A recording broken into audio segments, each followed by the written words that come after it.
Hey everyone, welcome to The Usual Roll. As you can guess, this is Dungeons & Dragons. I am Joe Usual, first-time Dungeon Master and host of this tabletop RPG. Our first set of adventures will introduce the main characters in the coming weeks in their unrehearsed Session Zeros. This is meant to give you an insight of our players' backgrounds, a taste into the life that they came from in the days before the main campaign, which will air in January of 2023. I would like to take this moment to thank Talespire and the community members who posted the maps that I have modified and will be using today and henceforth. And I would also like to thank Wizards of the Coast as well as DnDBeyond for all of the resources that we will be using as well. Without them, this would not be possible. And so if you have not made a free account, go to DnDBeyond right now. Go and check them out. They are amazing. Now, none of this is sponsored content, and it needs to be said that this is an unofficial version of D&D 5e homebrewed by myself and heavily modified, and that there is no monetary compensation being received by myself or any participating members in this endeavor beyond that which is allowed by Wizards of the Coast users' content terms as of May 17th, 2022, which is the newest version that I could find. If that needs to be adjusted, I would appreciate an email from someone who is in the know. Now, the first of our heroic journey is Jivex, an emerging bard with an unfortunate past of poverty, crime, and debt. We begin this story in the ancient city of Waterdeep and in the South Ward, where the poorest of the poor and the merchants mix. This is how the story was told, if I remember it correctly. The Way of the Dragon has been a main road from the south gate of Waterdeep for as long as many can remember, longer than most can remember. But the city of Waterdeep has changed a bit since time immemorial, and now there is a large square filled with traveling traders who come and go, festival area. But to the south, near the docks, is where our real story begins, where we find a character by the name of Jivex in a tent city or a tent town with a number of his friends. They live right off the pier, they live right off the water, if you can call it living, where they find occasional work, day labor unloading ships from the docks. And Jivex, why don't you go ahead and why don't you describe your character, and we're going to find you a character to play here. I'm going to find a goblin for you. He's not going to look like your character, but he's going to be a goblin. Mm-hmm. There we are. Goblins are right here. I'm going to go ahead and... I guess the one with the hood will have to do. That'll do. There we are. Short and blue-skinned is he, Jivex Thrizard. A goblin unlike no other, for he followed the bardic arts rather than the martial arts. And now he finds himself in this tent city, plying his trade, trying to get his head above water, for he is in deep debt to Mert, the moneylender. All right, so this morning, as you warm yourself by the fire, only a few of your friends are around today. All of your friends here are actors, but they've found themselves in a squalid way because you borrowed a bunch of money from Mert the moneylender, and then you trusted it with who? Who did you trust this money with? The wrong people. The wrong people. And what happened? Why don't you tell everybody what happened when you trusted Mert's money with the wrong people? How did you get into this situation? Oh, so many cons and so many different little things befell me. Many who said they were what they weren't. Me being unaware of how things work in Waterdeep. I learned far too late that you must be careful with who you trust and who you confide in and who you pay. Be careful with your money. All right, well, you have a little halfling friend over here who's getting water. Spitz, who is another one of your little con man friends. You guys have done more than your fair share of money lifting, cut pursing, bait and switching on the streets of Waterdeep. But you find yourself, like I said, in this old ruin on the shores of Waterdeep, on the south or on the western shore of Waterdeep, with only a few little pieces of livestock. You have a few chickens, so you can get your eggs. You've got a goat, which would give you milk, and you've got a few rabbits. But your pride and joy that is your alarm system are two massive geese who are penned out front. And any time that someone shows up at your front door, honk, honk, honk, honk, honk, honk, honk, they let you know right away that someone's at your front door before they even knock. And that is the best you can do as far as an alarm system goes. But you know what? If they ever stop honking, you'll always have a nice goose dinner. Oh, Spitz is getting water. He comes over and he says, "Hey, Jivex, what you planning on doing today, bud?" I was thinking of going to the market and playing. How about you? Oh, I thought I'd go ahead and make some stew. We have a bunch of eggs from the chickens. Maybe I'll boil some eggs, and we'll get some milk, and I might try my hand at making some cheese today, because winter's coming.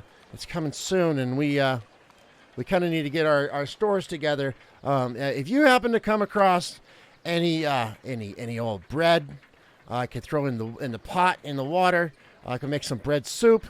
If you come across any vinegar, like maybe the tavern, maybe they've got some old ale that's gone bad or some wine that's gone bad, I could pickle the eggs. We can start preserving this stuff for winter because we're gonna need it. Anyway, I'm just gonna be getting things ready because I don't want us to starve to death when it gets really, really cold. And also, I think I might start trying to move some of this rubble out of the way, so clean this place up a little bit. I don't know how long we're gonna be here, but hey, you think maybe you might be able to bring back some bread or some cheese, maybe? I'll hit my usual spots. We'll see. That's fair. All right. Well, you have yourself a good day, and I'll talk to you when I talk to you. You as well, friend. What are you going to do? What are you doing? Well, he's going to head down to the market side, and of course, he's going to go by his favorite pastry shop and see if they've dumped anything fresh from in there, for bread and pastries and all sorts of nice little goodies, and maybe see if he could lift a couple things here and there, not straight steal. Like if somebody's thrown something out that seems perfectly good or at least just past expiration, might grab that too and throw it in a sack. All right, fair enough. So we're going to go ahead and you're going to head out your main door here, past the geese, and we're going to go down. He pats the geese on the head. Pats the geese on the head on the way out, and they try to bite your finger. They're friendly with them. Try to bite your finger because geese are evil. They're evil. Oh yeah, but they're your friend. He's a goblin. He's used to it. He's a goblin. He's used to it. So as we go past, as we walk down the street heading toward the market, there's a couple of places where you normally like to set up and play your loot. The mixture in this area of town is a stark comparison of middle class, upper middle class, and very lower class. You have your two-story homes, which denote usually merchants and shopkeepers, and then the people who buy their wares. And as much as the merchants and the shopkeepers dislike the squalor in this area, they do know that it's a necessary evil. So a lot of them only come into town and stay here when shipping lanes are open and ships are unloading, and they have to restock their stores, and then they hire the people to run their shops. And Murda over here, if I can find Murda's shop is a bakery shop, and Murda the baker, she's one of your favorite places to go to because she always insists on the very freshest products available, and you always seem to be able to find something out back that she when she leaves the old baked goods to stale out, which then she will turn into breadcrumbs, which she will turn into a pie crust. But you happen to know when she throws things out, and she doesn't seem to notice when the occasional dry loaf gets out of her refuse box. So I tell you what, why don't you go ahead and do me a favor? Why don't you roll me a d20, and we'll say anything better than a 10, and you're going to find yourself some stuff. Let's see what you get. Target number 10. I got exactly a 9. You got a 9. Boy, I tell you what, exactly this early in the morning, there's not a lot of people on the streets. She is just she's about ready to open her shop, and there just isn't much in the box right now. You find a small Danish style pastry with really dry cream cheese filling in the middle, and then you find an end of a crust of bread. So you do have a pastry, and a small. The halfling would probably soak that in water. It's not quite hardtack, but it is definitely not edible without soaking it in some sort of liquid first. And so you don't have much of a breakfast, my friend. You don't have much of a breakfast. However, you do know that later in the day, there is a tavern you can go to that will be able to provide you with some food. If you can afford to buy 2 ales, it's unlimited food for you in the afternoon because they have a buffet today. And so you know that in the afternoon, if you can make a couple of coin, you might be able to afford a couple of ales and then just eat your fill. And you can walk home with a full belly. And then you can come back and you can check the pastry shop a little bit later. After she closes up shop, she probably will have some pies and some cakes and such that she's going to throw out, because she insists only on the absolute freshest product. And you can give you an interior look on her pie on her bakery shop. Very good, very cool. These are her yeast barrels right here. She keeps her liquid yeast, and of course all of her grain, her flour, and whatnot. But you don't see. She hasn't quite. It looks like she might be upstairs at the moment, but her hearth already has bread in it, and so you can smell it, and it is so mouth-watering you can't even believe it. Mm-hmm. So, what are you going to do? What are your plans for right now, this early in the morning? I'm going to go ahead. We're going to add some people, because as it is getting later in the morning, some people are walking around. So let's go ahead and we'll do a couple of humans here. We're going to do commoners. We're going to throw some common. Go ahead. Okay, sorry. No, you're fine. I don't mean to interrupt. You're fine. I'm trying to let you do your thing. So while you're setting all that up, he's probably going to, because it's not just time to start playing immediately. There's not a lot of people out just yet. He's probably going to look around the other bins and things to see if he can find anything else. Being stealthy about it, not, being all blatant. All right. He's going to see what he can stuff into a pouch or two to go with that. All right. Why don't you go ahead and why don't you roll me a percentile die, and 3 times, and give me 3 numbers. Yeah. So the one D100. Okay. Well, first number 42. Okay. 42. Second number 50 exactly. Last one 9. All right. So I don't know what you were looking for, and it was basically food items, things like that. Whatever he could get his hands on. Okay. Just give me 1 second here. Whatever he can to pad out their meal for later.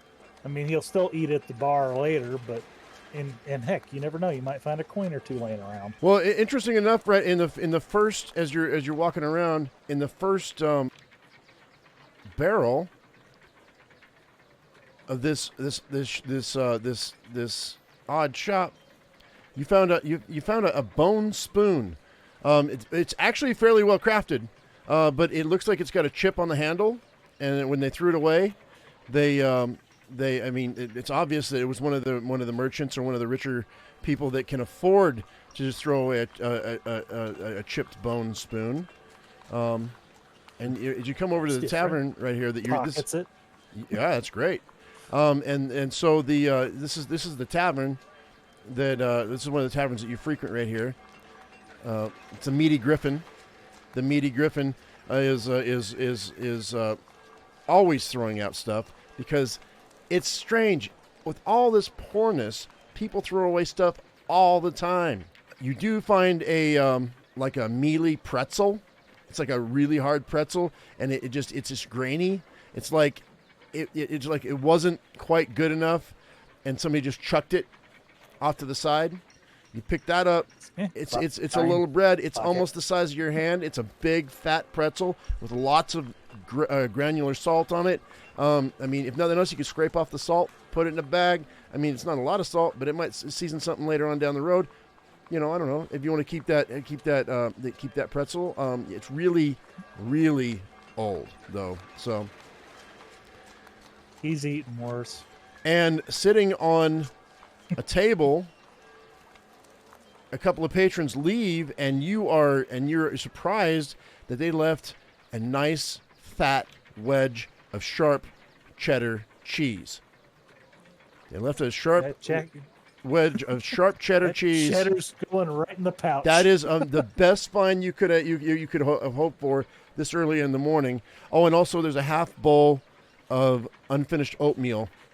If you wanted to snatch that before the barmaid comes back out to pick it up to clean the table. Oh, he takes it, and he's probably going to eat. Roll a stealth check for me because I want to see if the barmaid actually catches you stealing from it.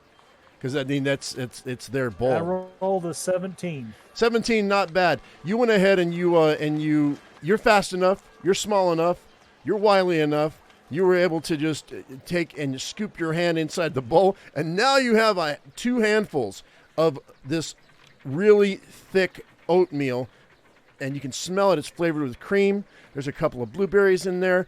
It's really good. He's eating it. You're gonna just like wolf it down right in your face, and you're just like licking your fingers. Oh my God, it's so good! And there you have your breakfast. So it wasn't an amazing foraging trip. There's not a whole ton going on right now. Most of the action is going to be down in the at the market, the fair that's down here, where people are getting set up to sell their wares. Now, this is one of your favorite. This is your favorite place late at night to come and play your. What instrument do you play as a bard? A yarding. A yarding. Can you explain what a yarding is for people? A yarding basically is a very fancy lute that has a lot of internal tuning mechanisms and devices that would make it sound far superior to a lute if tuned properly. Sure. Okay. All right. If tuned properly. It's the closest you can get to an electric guitar without it being electric. Okay. So imagine if you could hook one up to an amplifier. You know what? I'm sure you could probably work out if you talk to a wizard. Maybe you could put a magic mouse spell on it. I don't know. So this is one of your favorite places to play music at night because this small, tucked away little garden area is home to a lot of these not nobles, they're merchants, and they're all these really nice houses and the taverns right here off to the corner, and so sometimes you come and you sit at the fountain. The fountain no longer holds water. It hasn't had water in it, not fresh water, for a really long time. But there is a fresh water well here, which you usually gather water, and you throw down your hat. Or actually, how do you collect your alms? How do you collect your coins when you he'll basically pull his yarding out, which is in a case. Oh, you have a case. Puts the case down, and starts to play. and people will chuck their coin and such into it. Fair enough. And also, I mean, there is still whenever it rains, there is water in this. So this is also a favorite spot for your friends to come in and scoop out people's wishes, because people do toss coppers in here occasionally, and between over the course of a week, you guys might be able to afford the 2 silver that it costs for the buffet, because you have to buy 2 ales. Each ale is a silver, but they have a free food buffet. And it is amazing. And if you can do that, it's once per week. Think of a medieval Sunday night football sports bar buffet. That's what I want you to put in your mind. Also, because this has been well taken care of over the years, the grass is very lush, and mushrooms do grow. So you do come out here to pick mushrooms after a rain. This is a very lucrative spot for you. And it's very close to where you live, which is just right back in here. There's your geese right there. So you're only a half a block away from this really nice, beautiful. It's not a park. It's just a little place for people to relax, and young lovers come and they steal their first kisses, and people do draw from the well, because it's a guaranteed fresh well by the city. It's one of the few that are guaranteed fresh well. Your well is not so good. Your well is saline mixed. It's fresh water mixed with salt water, so it's not always the best. You gotta make sure you don't drink too much. Great for stew though. All right, so what's next after you got yourself some breakfast? You got yourself, and people are starting to set up at the market here, and we have tables being set up where people are hanging out, and they're setting up their wares. We have a rug merchant who's come from a very long way off. He's claiming that the clothing that he's selling is and the items that he's selling have magical properties. Although, as you're make a perception check for me, right quick. Roll the 12. A 12. It's kind of hard to tell. I mean, this stuff looks good. It's definitely been, some of the stuff has been dyed to make it brighter, and so I mean, you've been around long enough. You and your friends. Some of your friends are really shady. They've taught you a few tricks. Some of his stuff, it's just like it's more embellished than anything. You know what I mean? It's like he says that his stuff is the real deal, but he's basically shouting this out to people. He's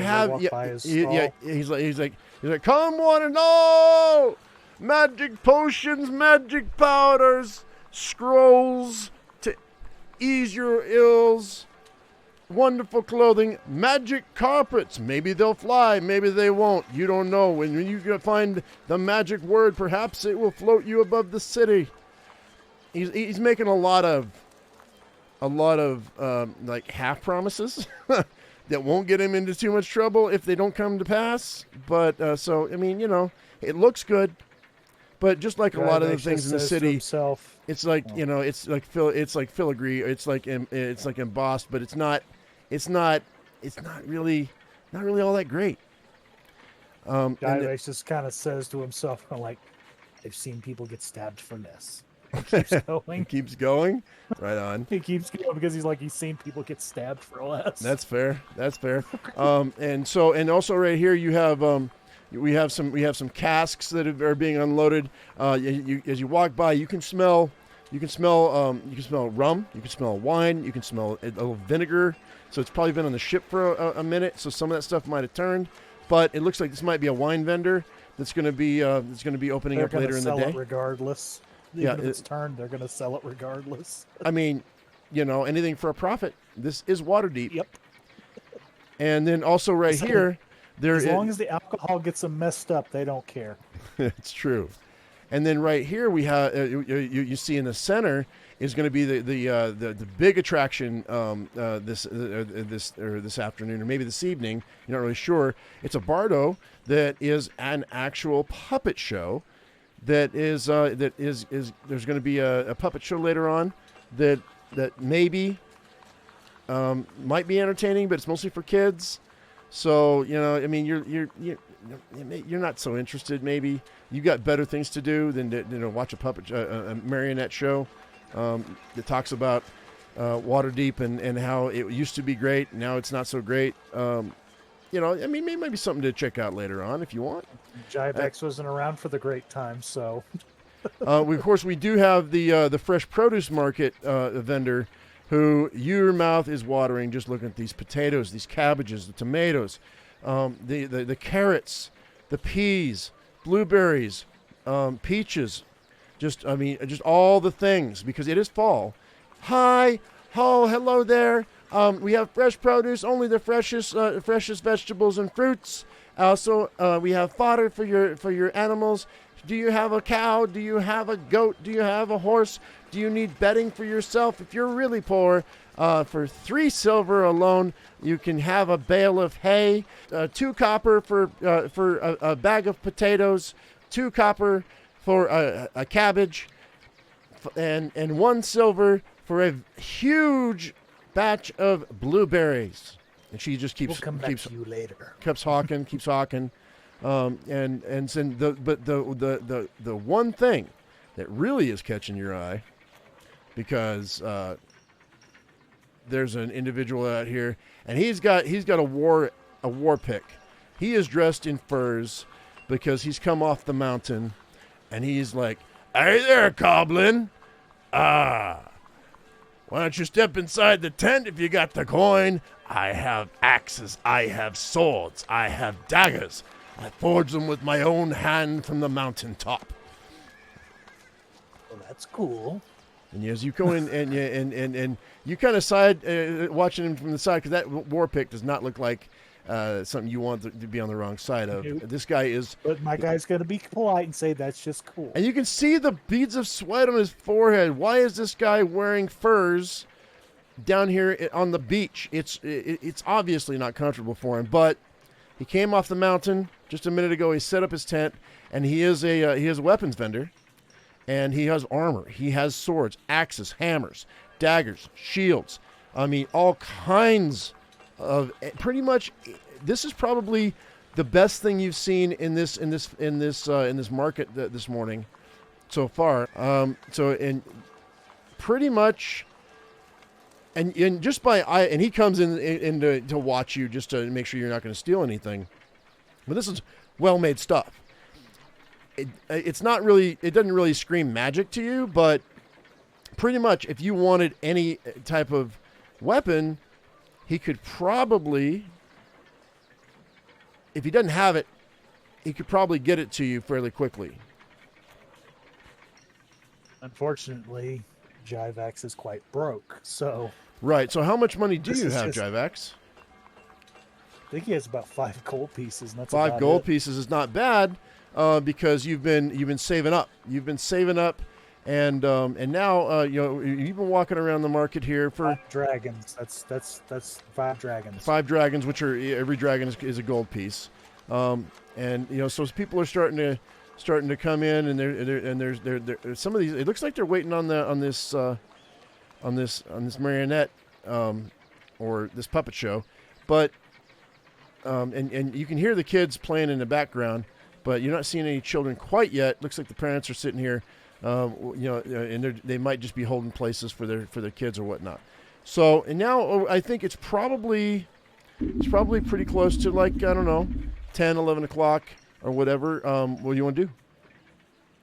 Sounds like it'd be a good time for him to set up somewhere nice and cozy, and with a little bit of shade, and put down his case and start to just pluck some strings. Okay, so where do you want? I mean, where do you want to try your hand here at this main market? Do you want to try your hand over there at the smaller well site that I showed you before, or you want to go onto the main main market walk to. Well, it would be near where all the people are gathering. Okay, so you want to go? You want to go over here where all the people are gathering? That's cool. Yeah, so he would be somewhere. Is a nice, comfortable, little shady, not completely in the way of anyone, but where he would be noticed. Okay, so and heard. So I mean, we've got a small little ale house right here that is that is not quite open yet. They don't open till in the afternoon, but and then we have there's a little house right here. I mean, I don't know where would you like to be? I'll back Probably it out. You can show me. Probably near where those trees are. Where the trees are. Okay, so unless that's somebody's home. This is the tax collector's house. This is the tax collector's house. This guy, he's not a nice fellow. Probably the type who hires corrupt. But he doesn't seem to be home right now, so he's probably out collecting taxes. So you might be able to get away with it. So do you want a different spot? Different spot? Okay. I mean, it's up to you. Not too far. Not right where a tax collector could walk up and say, "Where's your taxes, boy?" Well, I mean, you've been tax dodging for a minute because you can't afford to pay back your moneylender, much less the taxes that would have to be paid for somebody who's a traveling bard or a street performer. You need a permit, and you don't have a permit. You never have, because who can afford the 5 gold for a permit? And that's just for a week. That's 5 gold per week to be a street performer, and that's not and that's an extreme amount. But they do that on purpose to keep the street performers to a minimum. He's going to find somewhere that's generally out of the way. He's viewable, but not obnoxious and out in the open. Sure, okay. Well, I mean, you could near, like, right here. I mean, there's a couple of bushes right here, and you could and it's kind of shady.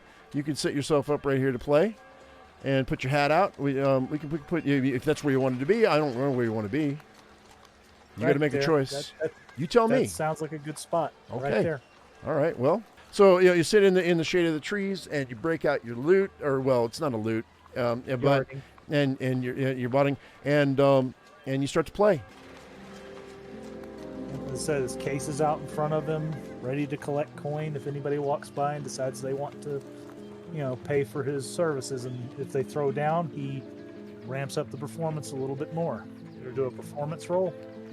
Yes, I do want you to roll performance. I rolled a 16. 16's not bad. So you got one little girl. She runs up to you and she throws down a couple of copper. This well-to-do swordsman, when they saw the little girl walk up, he's like, oh, don't get too close to that goblin, little girl. And then he's hearing you play, and he's like, oh. She's like, I like the way he plays.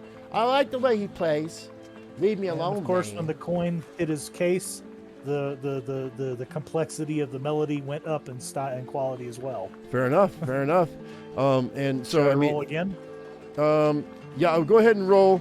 Okay, do me a favor. So we're gonna fast track this a little bit. Let me go ahead and find That's another. probably the only nat 20 I'm gonna roll all day.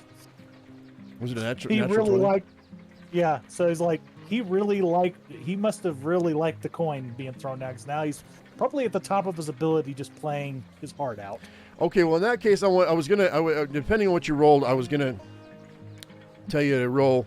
Okay, I want you to roll and this is gonna be weird for you. I want you to roll a 20-sided die.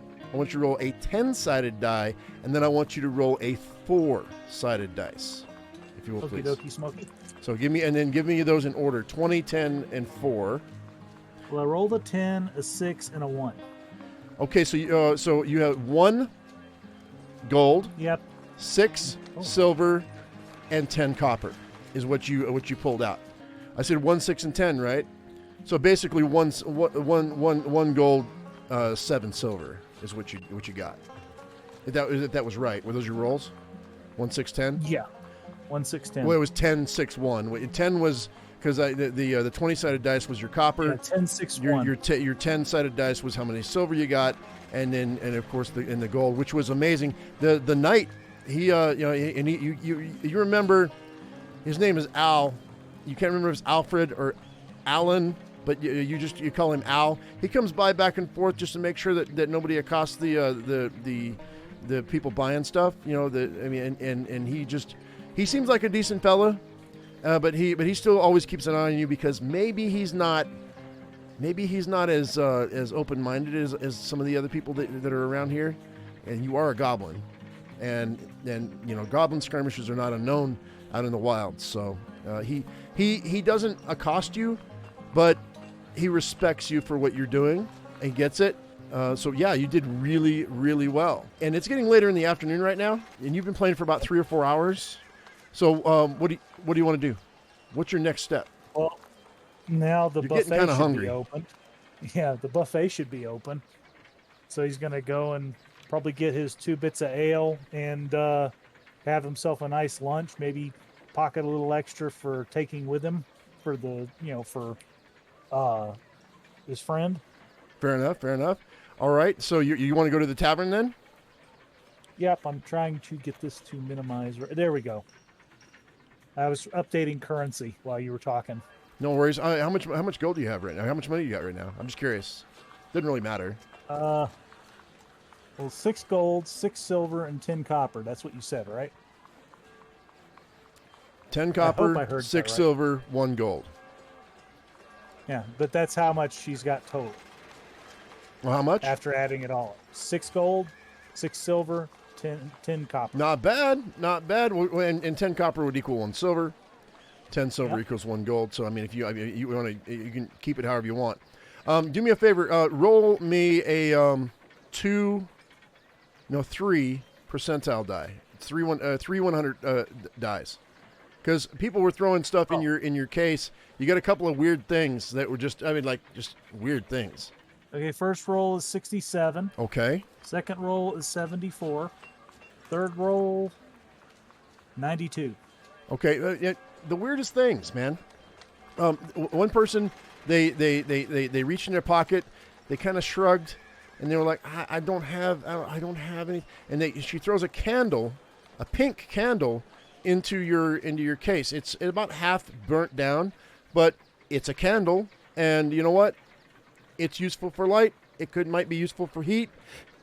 If you wrapped a blanket around yourself and put it at your feet, you never know. And then somebody just reached in their pocket and just chucked a bunch of 7 marbles made out of bone. They're really badly carved, so they're like lopsided. But they're just 7 bone marbles, and then Sounds somebody like else he's takes, got a bunch of pirates' pieces of 8. and then somebody else puts a single flower, a mistletoe flower, in your case, and says it's a wonderful. It was this lady who had flowers in her hair. She pulls one out of her hair and she just puts it into your case. She goes, "I don't have any money, dear, but I think you're doing a wonderful thing, and your music is lovely. Thank you so much." And she walks on. Thank you. So you have a mistletoe flower, you have 7 bone marbles, and you have a pink candle that you can add to your inventory, or you can throw them away if you don't want them. Up to you. Oh, he's gonna keep them because you never know. One thing, the little bone marbles might have little pointy bits, and they can become caltrops. The pink candle. They're not sharp. They've been rounded, so it wouldn't work as a caltrop. But actually, it still would if it tripped people up. You throw it and they roll and they slip on it and hit the ground. Dexterity checks are a thing. And the mistletoe's kind of cute, so he just kind of pins it to himself. And as far as the pink candle could be used for a number of things. You never know. You never know. So make sure you make those notes. You add those to your inventory list. I said I'm listing things like Just that writing them down. That's fine. Yeah, that's cool. And I'll add them in when it's said and done. That's cool. So you're gonna head to the tavern. Yep. All right. And he's gonna get his 2 ales. Although he's gonna drink one, but he's gonna kind of, when they're not looking, because he's got an empty water skin on him. He's gonna pour the other one into the water skin so he can keep it for his bud. Fair enough. For Spitz. So that way Spitz gets his alcohol. Gotcha. that he needs. Okay, that's fair. That's fair. Let me go ahead and just look at the map right quick. And the Smiling Succubus. Yeah, it's a feast hall, right? It's not the pride of Wharf Street, but it's one of its most popular destinations because of the 2 ale limit. Or Might as well say the minimum. place has a 2-drink minimum. Yeah. The 2-drink minimum. That's really not something that is just be sneezed at. But and then it already this afternoon it is filled with people of all kinds because they all came because of the festival and the harvest festival and all of the merchants and whatnot. You have all kinds of people. You've got orcs, half orcs, you've got elves, you've got dwarves, you've got and we're gonna go ahead and we're gonna change up the. I am gonna remove the 2 silver pieces for his ale though, real quick. You said it was 2 silver, right? For the 2 drinks. 2 silver for the 2 drinks, yes. And as you walk in, Olaf says, "Hey, here's the goblin I know. How you doing, sir?" I am doing great. How about you? Well, it's busy today. And so and as you there's a lot of people in here. There is a lot of people in here. He might be he's It's starting a to lot think quieter maybe in here too, except for the other bard who's actually playing, who's standing on the stage. He kind of eyes you with your case. He gives you the stink eye when you walk in. He's like, oh, he can smell competition a mile away. He won't make himself a problem unless that guy decides to make himself a problem. No. And you've got, everybody's having a good time. And Hilda is the cook, and Hilda has put out quite the fine feast. They've actually broken out a full pig on the table today, and she's carving away. A lovely little Hilda. She's probably about 80 or 90 years old. She's, oh dear, good to see you. How are you doing today? Hungry. And he says it like that, hungry.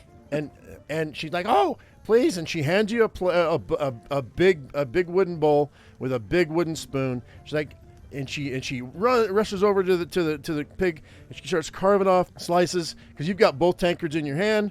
You say you're sipping on one, and she's the other, and then you're just like, you okay. Do you have a wineskin? Or do you have a water skin? Yeah. You could fill that with when nobody's looking. That's what he intended to do. Okay. So and so you fill your water skin, which was empty because you knew you were coming here, and you filled it. You're filling it's about a quarter full of ale. It's a pretty good sized water skin. So if you wanted to purchase a couple more, you could fill your water skin with ale. Olaf is. He knows what Spitz needs for his recipe. He shouldn't need much more than that. Fair enough. Olaf doesn't care. So long as you pay for it, he doesn't care what you do with it. You can he's like, you can put it in your gullet or you can put it in your pocket. I don't care. It doesn't matter. You're paying for it, so hey, just make sure I get my tankard back, or you're going to be paying an extra 2 silver for that. Yeah, no problem with that. He's going to put the tankard, where it belongs when it's all said and done. Fair enough. He's a goblin, not an asshole. Fair enough. So how many? The revelry is pretty high in here. People are having a really good time. Olaf's wife, Matilda, she's tending the fire, making sure that there's plenty of coals to keep the foodstuffs hot, because you got to keep it hot, and they switch out the buffet every now and again, put it back in the pot, put the hot stuff from the pot onto the buffet, and it's really basic fare, right? It is potatoes and carrots and turnips, and in a meat sauce that it would make for a great stew any day of the week, and it probably will for the next week if it doesn't get eaten today, because they keep a pot on the fire at all times, and that is just your basic fare. You can get a meal, and you can get a tankard of ale for 2 silver, or you can get 2 tankards of ale for 2 silver. It's usually a silver for a pot of stew, and a silver for a tankard of ale. They have really, really good ale here. Now, did you want to ask them about any maybe products they might have that might be thrown away, or do you want to go around back and see what they have in the garbage? He'll check later because he knows stuff's going to get thrown out. He's not going to bother them too much about it. They're busy. There's a lot of patrons in the bar. He's just going to get his food and enjoy it. Said maybe pocket a little bit of the food himself.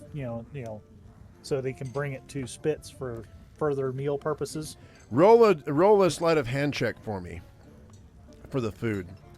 Olaf doesn't care about the ale, but the food, it's a buffet. Okay. You don't get to take a to-go container. So if you don't, and he keeps an eye on that buffet. I rolled a 13. I think I either just barely passed it or I didn't. You didn't. It was going to be a 15 because Olaf is big about making sure that because this food he can sell this food later on. He's like, hey, you eat what you eat. You don't pocket any of that extra. You don't take it out of here. I'm gonna roll. Don't make me kick you out of here. He is like, oh no, that's not what was happening at all. He's like completely moving his hand around in a way that makes it look like he's just trying to keep himself from dropping it. Make a deception check. I'm gonna get your goblin out here. I rolled a 15. 15. Olaf, he's wiping out that mug and he just like slaps that dirt, that semi-clean towel on the counter. He's like, I'm watching you. It's probably not the first time. And you hear Matilda off in the corner. She's like, Olaf, honey. Yeah. Leave Jivex alone. Jivex. Maybe she doesn't know your name really. Leave him alone. You know. And she goes up and make a perception check right quick. See if you can hear what she's whispering in his ear. I rolled a 13 again. Okay. You can't quite make out what she's whispering to him, but it's very clear. You've known these two for a long time. They've been married for a minute. She was a barmaid, and he punched above his weight class, like big time. He punched way above his weight, and he's a heavy dude, and they got married, but she definitely wears the pants in the family. You can tell. It used to be the other way around, but things change, and you know how things are. In a household, when you're married to somebody, over the course of time, no matter the power struggle is always a struggle, and she's winning right now. And so he's just like, that stupid goblin's trying to steal my food. Homeless motherfucker. God damn it! I don't care how good his music is. I don't care. But he just mumbles and he goes off into the corner. He grabs the bellows and he just stokes the fire. Adds some more wood to it. Scrapes the coals over so that the pot doesn't burn. And Jivex isn't too upset about it because he's had a good haul so far. He knew he was pushing his luck. and you know what? And it's all about having a good time. Everybody seems to be having a really great time. I said he finds a quiet little spot to at least enjoy his food. Mm-hmm. Sure. I mean, it looks like before you came in there was a fight. The table's been knocked over and whatnot. But you can go ahead and you can just like. So do you want to, when you sit down, this is just open so people can see what's going on inside the tavern. I had to pull this out. So this is actually enclosed. It's not broken out. But, so this is the only table that was free. And so when you're sitting, do you want to sit with his back to the wall watching? You do want to sit with your back to the wall. Okay. So we're going to put you right here. And let's see if I can get you turned around here. It's mostly because that's just that even at a low wisdom score, anybody who is on the streets would know they want to see a full view of where they're at. Dude, every bar I've ever been in, my back's always to the wall. I want to see people come in the front door. And you do. You do see two people come in the front door. It's past dark now. It's past dark. And you hear the door open, and in walks three people. A person with robes, and he's got this big, thick book in his hands, and he's just thumbing through, and he goes up to Olaf, and he and Olaf have an exchange. You want to do a perception check? Maybe I'll succeed this time. Hot damn 17. 17. And you recognize this as Jared the tax collector. This is the tax collector's house that we talked about earlier. He's coming around and he's talking to Olaf, and because it's a very busy day for Olaf, so today's a perfect day to collect the taxes. And Olaf's like, all right. And then he just shakes his head and he reaches under the counter. He pulls out a leather bag about the size of your fist, and with a rawhide drawstring tied super tight. You can tell that this thing's not going to come loose, and he just chucks it across the counter, and you can hear the jingle, jingle, jingle of coins. And the tax collector just picks it up and he puts it in his belt, and he starts looking around. He's looking around at all the other patrons. Jivex is trying to make himself look very unnoticeable.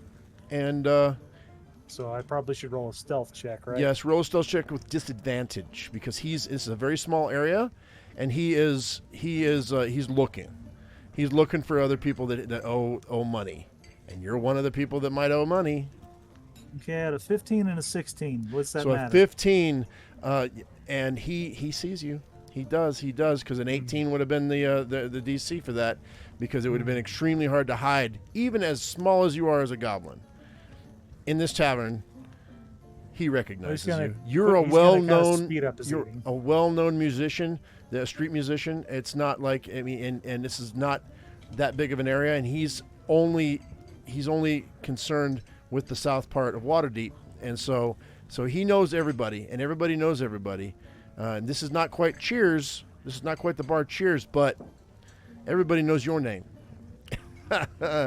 and so he makes a little motion to the two thugs that he brought with him, and you notice that this one with the mace and the shield, he comes, and he just smiles at the old lady, and the old lady is like, oh my God, might have trouble, and then of course the archer, he doesn't have his bow knocked just yet, but he is positioning himself against a pillar, and just leaning up against the pillar, and there's only one way in and out of this place, and they have you covered. So when the tax collector comes over, he's like, Jivex. Jivex, yes? I have you in my book, Jivex. Oh, someone wrote a book about me. That's nice. No, you're in the book, and you're in the red. Let's see here. And he flips through his book. He's like, you have been seen performing for the last 3 months without a permit. Where's your street permit? Do you have one?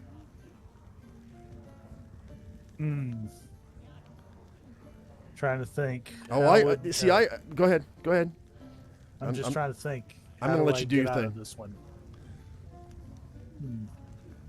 There's no way he could fool the guy. He doesn't have any fake credentials on him. All he's got's what he's picked for the day.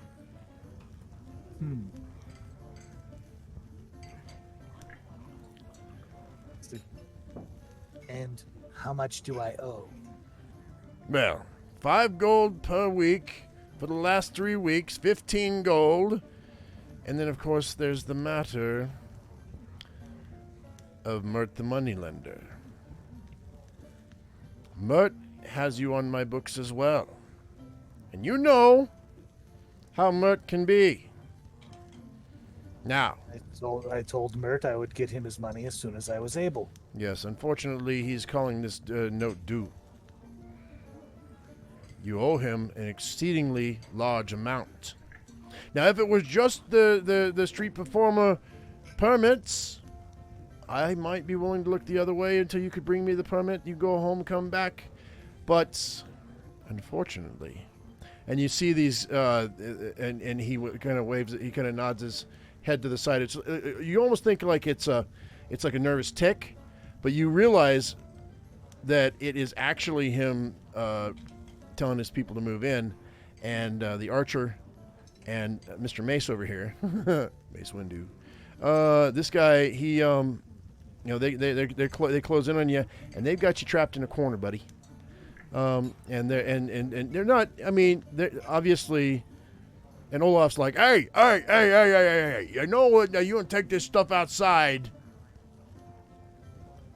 I don't want any trouble. We already broke one table tonight. Don't need to break another table. And Matilda's like, yeah, gentlemen, please take this outside. I really don't want any trouble tonight, and I don't want my husband to get too upset. He's old. He can have a heart attack at any time. And the tax collector's like, Jivex, you have two choices. You can either hand over the gold, which I don't think you have, or you can just have a meeting with Mert. He wants to see you. And if you choose the latter, we can do this without bloodshed, or we can do it the other way. What do you do? Well, he doesn't have too many options. He could, but he knows one thing about Mert, and that's by his reputation that Mert's a reasonable individual most of the time. The tax collector, on the other hand, he doesn't trust so much. So he does, he goes like, so they're wanting him to see Mert, right? They're going to take him to Mert. Well, I mean, yeah, they came in to get Olaf's tithe, but then they saw you and you're on the books, and Mert, this dude works for Mert. You figure this guy works for Mert because Mert, he lends money, basically like a banker, and when people need money, he has these hirelings that come and collect, and it's come due, and you knew it was coming due for a long time, for a few months now. I mean, you made some bad choices.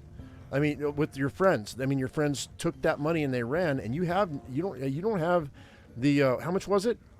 Was it 1,000 gold? I think you said 1,500. 1,500 gold. And for those of you who are watching right now, once you explain to people what the original deal with Mert was. In the beginning, the idea was that Jivex was going to start a small theater troupe, but unfortunately, he was swindled and hoodwinked by several people, various con men and thieves, for various services that were never rendered, and in the end, he was left broke and trying to figure out ways to make more money.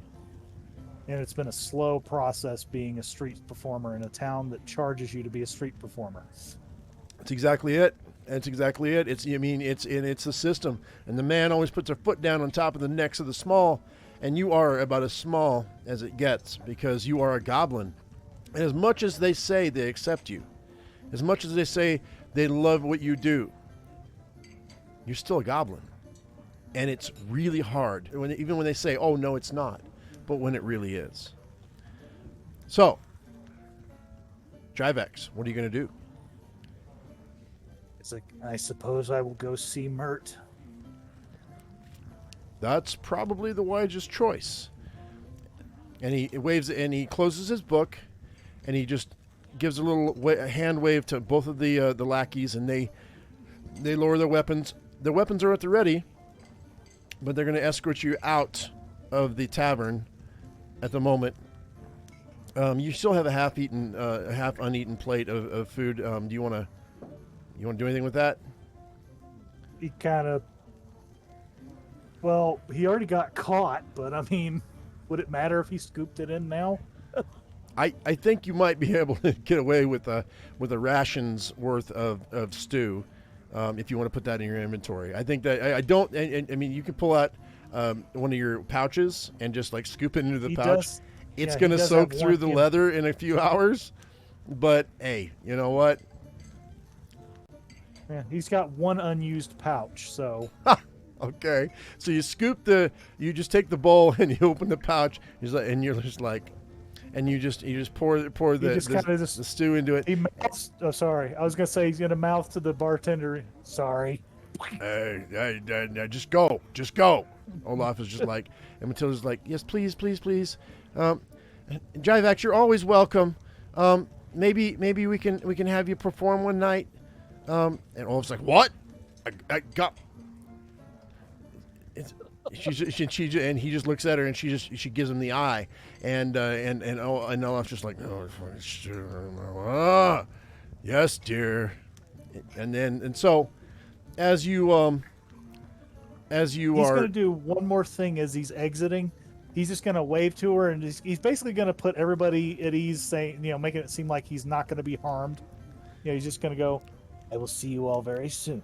And he keeps, walking, even though he's like. And there are a lot of people with a lot of weapons in this house, and they're just shaking their head and they're averting their gaze, because no matter how many weapons you've got, the tax collector is always coming for you. So you're gonna go ahead and you're gonna leave out the door, and they're leading you down a dark and lonely street into a better part of town, a part of town that you have not been in since before you were swindled, a part of town that Mert showed you once upon a time, and I'm going to show you the Lightsinger Theater. And that is where we're going to end this episode, ladies and gentlemen, the very first installment of The Usual Roll. I would like to thank my friend Dead Thing 79 from the YouTube channel House of Stomp for his amazing portrayal of Jivex the Goblin Bard. If you would like to see what he's up to on the internet, I'll link his channel down below in the description. And just so you know, this is not the end of Jivex's story. He will be back again for an exciting second part of his origin story, where he will meet once again Mert the moneylender. But will his debtor call in the marker with bloody prejudice, or will Jivex be able to talk or sing his way out of a dark predicament? Find out next time on The Usual Roll. And as I always say, I am my usual me. You be your usual you. And we'll see you in the next one. Thank you so much for watching. We'll see you later. Bye-bye.